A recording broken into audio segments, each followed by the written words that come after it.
Bonjour à tous, je suis ravie de vous retrouver pour ce bilan du mois de juillet 2022. Je vous raconte tout de suite, c'est parti!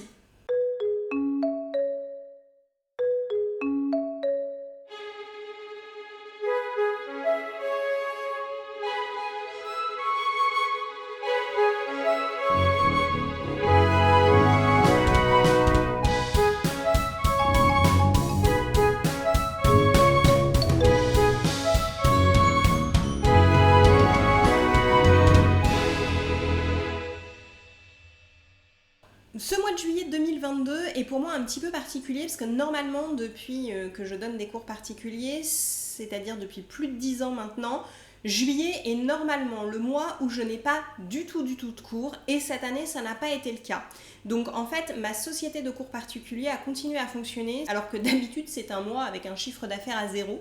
Et là c'est effectivement un petit peu différent. J'avais un élève en difficulté. Et donc on a décidé avec la maman de continuer à travailler régulièrement au mois de juillet pour consolider ce qui a été fait cette année de façon à ce qu'il soit hyper à l'aise l'année prochaine. Et puis j'ai une élève qui est en post-bac qui m'a rappelé puisqu'elle a beaucoup travaillé sur son DUT et je suis très contente, elle a obtenu une entrée en prépa ATS. Mais qui dit entrée en prépa ATS dit de reprendre des maths beaucoup plus que ce qu'elle a fait ces 2 dernières années. Donc on a travaillé aussi au mois de juillet pour préparer son entrée en prépa.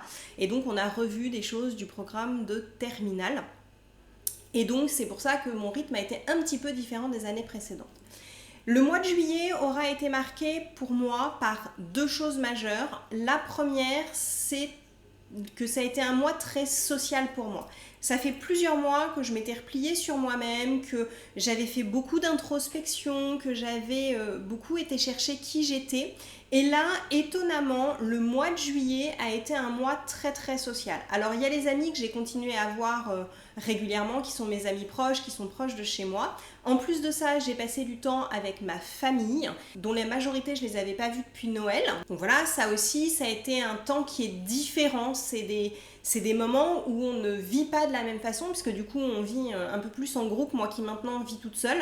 Donc voilà, un petit peu différemment. Et puis, étonnamment, la vie m'a permis de retrouver sur les derniers mois beaucoup de personnes que je n'avais pas vues depuis très longtemps. Et donc j'ai vu un ami que j'avais pas vu depuis 2 ans et demi, puisqu'on s'était vu pour la dernière fois l'été avant le Covid, donc ça fait même plus que ça maintenant. Donc ça c'était super agréable. J'ai retrouvé un copain de lycée, une copine de fac et un autre ami de la même époque. Et donc voilà, étonnamment, après ces longs mois d'introspection où j'avais besoin de beaucoup de solitude, eh bien la vie a fait que le mois de juillet a été un mois où j'ai vu beaucoup de gens. Et à l'heure à laquelle vous filmez cette vidéo, j'ai commencé mon jeûne d'1 semaine. Donc je suis à côté de la baie de Quiberon à Erdeven très précisément, partie pour faire un stage de jeûne pendant quelques jours. Et donc là c'est pareil, je vais me retrouver... Alors j'y ai déjà été l'année dernière, donc les autres, Marie et Laurent qui sont des gens exceptionnels, je les connais déjà. Mais par contre les jeûneurs qui seront avec moi, je ne les connais pas. Et donc ça va être un mois de juillet qui aura été sous le signe de la famille, les anciens amis que j'ai été très heureuse de retrouver et des rencontres de nouvelles personnes. Donc ce sera vraiment le thème de mon mois de juillet, ce sera effectivement d'avoir été très entourée, d'avoir vu beaucoup de gens d'horizons et avec des styles de vie très différents. Et ça, c'est vraiment quelque chose que j'aime beaucoup parce que je trouve qu'au contact des gens qui n'ont pas le même style de vie que nous, que ce soit de nouvelles rencontres ou des gens qu'on n'a pas vus depuis longtemps, eh bien ça nous permet d'apprendre sur nous et de découvrir sur le monde. C'est vraiment toujours un vrai plaisir. L'autre chose qui aura marqué mon mois de juillet, c'est le week-end dernier. Je dois avouer que je me suis fait un peu piéger toute seule et par un copain. J'ai un ami qui m'a proposé une randonnée dans le domaine des Trois Pignons, dans la forêt de Fontainebleau. Et j'ai vu qu'il y avait un dénivelé de 800 mètres. Je lui ai dit, oh là, moi si ça monte et que ça descend beaucoup, en général je m'essouffle assez vite. Il m'a dit, t'inquiète pas, on ira à ton rythme. Et j'ai pas plus regardé que ça, ce qu'il m'avait envoyé. Et en fait, c'était le sentier des 25 bosses. Donc moi, je partais pour une randonnée où on marche. Et là, en fait, on était dans une randonnée où on grimpe. Voilà, on passe des rochers, on se contorsionne, on saute. Et j'étais pas du tout partie pour ça. En plus, j'avais déjà commencé ma descente alimentaire pour mon jeûne, donc c'était peut-être pas ce que j'avais fait de plus malin. Donc voilà, ça a été intense. J'ai vraiment joué avec mes limites corporelles. Heureusement que j'ai beaucoup plus la forme qu'il y a 2 ans, parce qu'il y a 2 ans, je pense que je n'aurais pas été au bout. Là, j'avoue que je me suis fait mal à la cheville gauche, donc on a contourné la dernière bosse. Mais je suis ravie d'en avoir fait 24, même si mon corps me le fait encore payer à l'heure à laquelle je filme cette vidéo. Ça fait 3 jours que je l'ai fait et voilà, je le paye encore un tout petit peu. Mais je sais qu'une fois que les courbatures seront passées, je serai ravie de l'avoir fait. Même si là, j'avoue, j'étais un peu borderline. J'aurais peut-être dû m'arrêter un tout petit peu avant si j'avais pas voulu repousser vraiment un peu trop loin les limites de mon corps.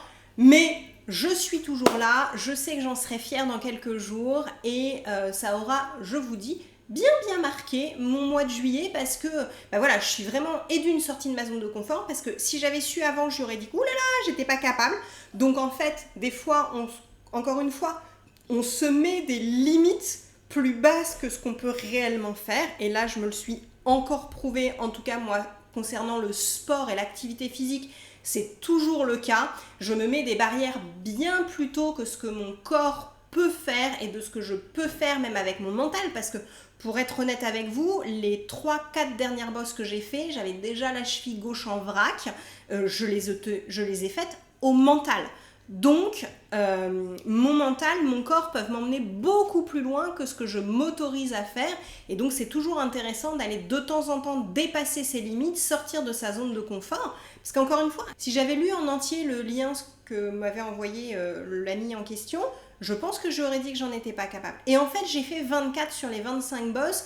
Et à part ma cheville qui a été un peu douloureuse le soir même, et le lendemain matin, ça allait déjà très bien, et mes cuisses qui me font encore un peu souffrir et un énorme bleu sur la cuisse, je m'en suis très bien sortie. Donc, à mon rythme, mais je m'en suis sortie.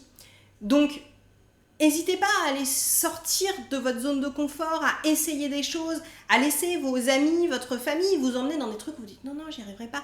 Si vous n'y arrivez pas, il y aura toujours moyen de bifurquer comme nous, on a contourné la dernière bosse. Voilà, mais essayez des choses. Et profitez de l'été pour ça. Je trouve que l'été, quand on est en vacances, c'est particulièrement propice à ce que j'ai fait, à vivre un peu plus en société, à voir du monde, à rencontrer de nouvelles personnes ou à voir des personnes que vous n'avez pas vues depuis longtemps. Et à sortir de votre zone de confort, que ce soit par du sport ou par reprendre des lectures, si vous considérez que vous n'avez pas le temps de lire d'habitude. Voilà, allez faire les choses que vous ne pensez pas pouvoir faire ou que vous vous dites d'habitude que vous n'avez pas le temps de faire et qui en fait que vous ne prenez pas le temps de faire. Ça, c'est le petit rappel pour le podcast, je vous le remets ici, que j'ai fait sur attention au vocabulaire que vous utilisez. Voilà, c'est tout ce que je veux vous dire aujourd'hui. Normalement, si j'ai le temps, la vidéo de dimanche prochain sera sur mes 7 jours de jeûne, parce que cette année, j'aurai fait 7 jours pleins. Et j'aurai déjà plein de choses à vous dire, parce que ma descente alimentaire s'est pas du tout passée comme l'année dernière. Ce sera mon 2e jeûne long. Donc, du coup, j'aurai vraiment de quoi comparer entre l'année dernière, cette année. Et je serai ravie de partager cette expérience qui, moi, m'avait transformée l'année dernière et que je suis ravie de retourner faire cette année avec vous la semaine prochaine. Je vous souhaite une belle soirée ou une belle journée en fonction de l'heure à laquelle vous m'avez écouté. Et je vous dis à très vite pour une prochaine vidéo. Au revoir!